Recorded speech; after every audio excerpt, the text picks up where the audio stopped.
अगर डॉलर आपको चाहिए तो उसके दो ही तरीके हैं, या तो आप किसी से मांग के ले आए या आप कमा के ले आए। कि मई में 152 का था, आज वो 172 का है। 13% गिरा है सिर्फ 4 महीनों में। और पाकिस्तान की तारीख में आपको कोई ऐसे 4 महीने नहीं मिलेंगे जहां पे डॉलर जो है वो इतनी तेजी से चढ़ा हो और रुपया इतनी तेजी से गिरा हो। आईएमएफ के पास जाना, दूसरे मुल्कों के पास जाना और उनसे डॉलर मांग के लेकर आके अपनी इंपोर्ट के खसारे को दूर करना। मीडिया बात कर रहा है अपनी डूबती इकोनॉमी के बारे में। अब जैसा कि हम सब जानते हैं कि पाकिस्तान एक भिखारी देश है। पाकिस्तान की इकोनॉमी चीथड़े हाल है और पाकिस्तान की इकोनॉमी अपने सबसे बुरे दौर से गुजर रही है। ऐसे में दुनिया का कोई भी सेंसिबल देश होता तो वो अपनी इकोनॉमी पर ध्यान देता, भारत जैसे देश के साथ अपने रिश्ते अच्छे करने की कोशिश करता। पर हम यहाँ पर बात कर रहे हैं सेंसिबल देशों की, जो इसका पाकिस्तान के साथ कोई लेना देना नहीं है। पाकिस्तान आज भी अपनी कट्टर सोच के साथ चिपका हुआ है। आज भी पाकिस्तान यही चाहता है कि भारत में गजवाए हिंद हो और इसीलिए पाकिस्तान खुलेआम आतंकियों को सपोर्ट करता रहता है। इसके ऊपर से पाकिस्तान चीन की गोद में जाकर बैठा हुआ है, जिसकी वजह से उसने कहीं ना कहीं यूएस के साथ पंगा ले लिया है। पाकिस्तान अपनी ऐसी हरकतों की वजह से लगातार नीचे की ओर गिरता जा रहा है। पाकिस्तानी रुपये की भी अगर हम बात करें तो यूएस डॉलर के सामने वो इतना तेजी से और इतना ज्यादा गिरा है कि उसने अब तक के सारे रिकॉर्ड तोड़ चुके हैं।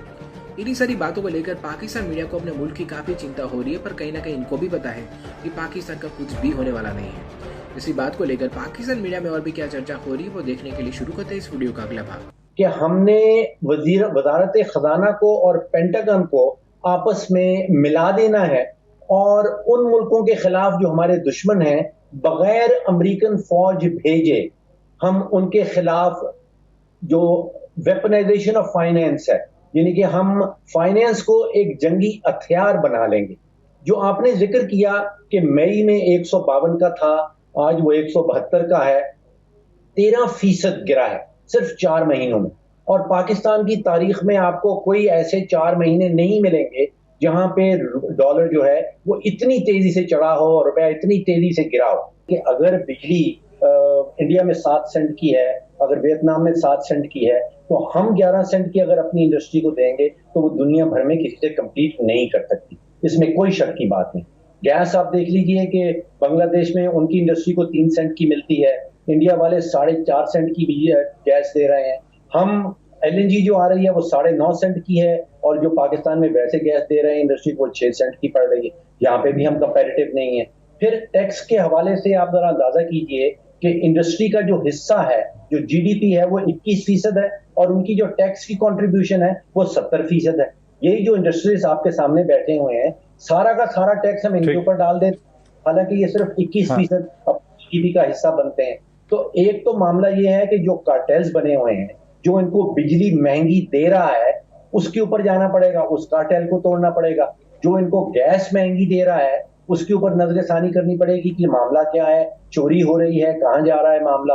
तो जब तक हुकूमत पाकिस्तान जो है वो बिजली के सेक्टर में इस्लाहात नहीं लाएगी, वो गैस के सेक्टर में इस्लाहात नहीं लाएगी, वो टैक्स के सेक्टर में इस्लाहात नहीं लाएगी, तो दुरुस्त है ये टेक्सटाइल इंडस्ट्री हो या बाकी एक्सपोर्टर्स हो, ये इस काबिल नहीं होंगे कि ये इंडिया के साथ, बांग्लादेश के साथ, नेपाल के साथ, वियतनाम के साथ कम्पीट कर सकें। अगर आप 37-38 महीने गिन लेते हैं जब से पीटीआई की हुकूमत आई है, तो तकरीबन 40% पिछले 3 सालों में रुपया जो है वो गिर गया है। लेकिन ये पिछले 4 महीने में ये सिर्फ जो फाइनेंशियल्स हैं वो मैं समझता हूं उसको एक्सप्लेन नहीं कर रहा है। ये किसी किस्म की फाइनेंशियल वॉरफेयर जिसको कहते हैं, किसी किस्म की माली जंग हो रही है पाकिस्तान और शायद दूसरी तरफ जो है वो वजारत खजाना जो सेक्रेटरी ऑफ ट्रेजरी है या डिपार्टमेंट ऑफ ट्रेजरी है। इसी तरह एक और जंग मुझे याद आती है जो वजारत खजाना अमेरिका ने लड़ी थी टर्की के खिलाफ, और वहां पे भी उनकी करेंसी जो थी, जब उर्दुगान साहब आए थे तो तकरीबन 2.5 टर्किश लीरा का $1 मिलता था। आज जब उन्होंने जंग की है, उन्होंने वो नाराज हैं या अमेरिका उनसे नाराज है, तो टर्किश करेंसी 3 से कहीं 9 पे पहुंच गई है। आज का रेट जो है वो कहीं 8.89 है।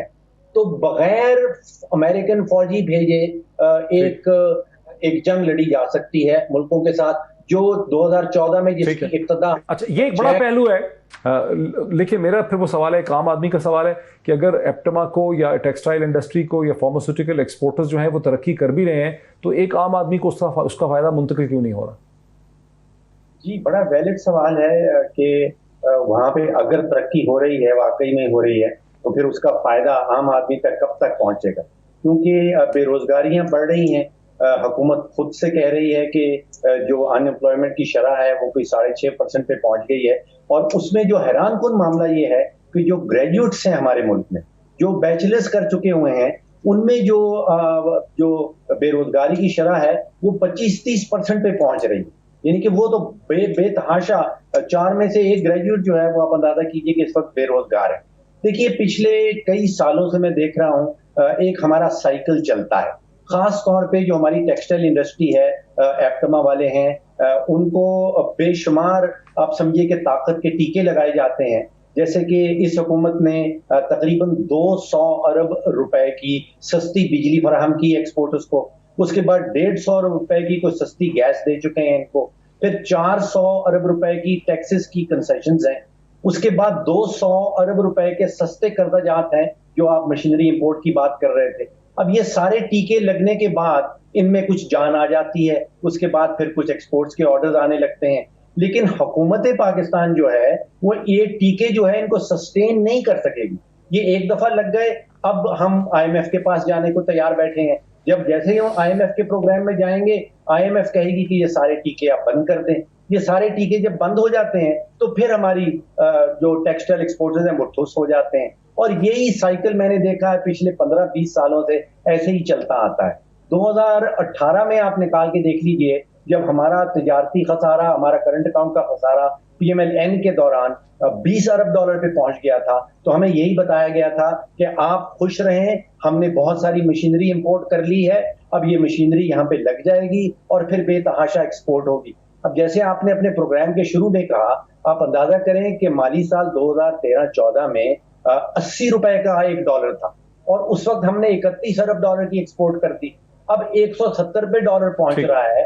अब भी हम वहीं पे बैठे हैं जहां पे। अब जरा रहीम नासिर साहब को जवाब देने दीजिए।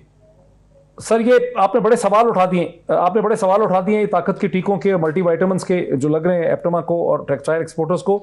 रहीम नासिर साहब, बहुत सवाल उठ गए हैं, आपका क्या इस पर रद्द-ए-अमल है?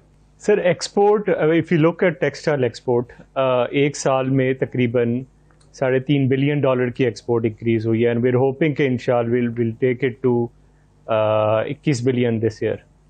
अब अगर डॉलर आपको चाहिए तो उसके 2 ही तरीके हैं, या तो आप किसी से मांग के ले आएँ या आप कमा के ले आएँ।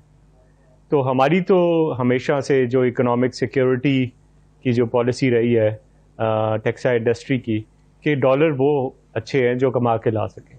टेक्सटाइल इंडस्ट्री के जो ये हम सब्सिडी की बात करते हैं, वी हैव ऑलवेज, हमारा जो हमेशा से पॉइंट ये रहा है कि we need regionally comparative industry की जो इलेक्ट्रिसिटी एंड जो एनर्जी की पॉलिसी है वो रीजनली कंपैरेटिव होनी चाहिए।